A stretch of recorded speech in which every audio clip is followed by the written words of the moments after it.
Umabot naman sa 201.77 millimeters ang ibinuhos na ulan sa Metro Manila kahapon sa loob lamang ng 5 oras. Ang datos na ito ay ipinost ng Metropolitan Manila Development Authority o MMDA. Batay na rin sa nakalap nilang report mula naman sa Science Garden ng DOST Pag-asa sa Quezon City.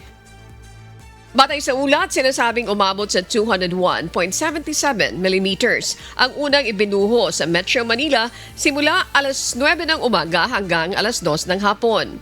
Sa pagitan lamang ng alas 12 ng tanghali hanggang alas 2 ng hapon, umabot na sa 138 millimeters ang ibinuhos na ulan, kaya naman mabilis ang pagtaas ng baha sa ilang mga lugar.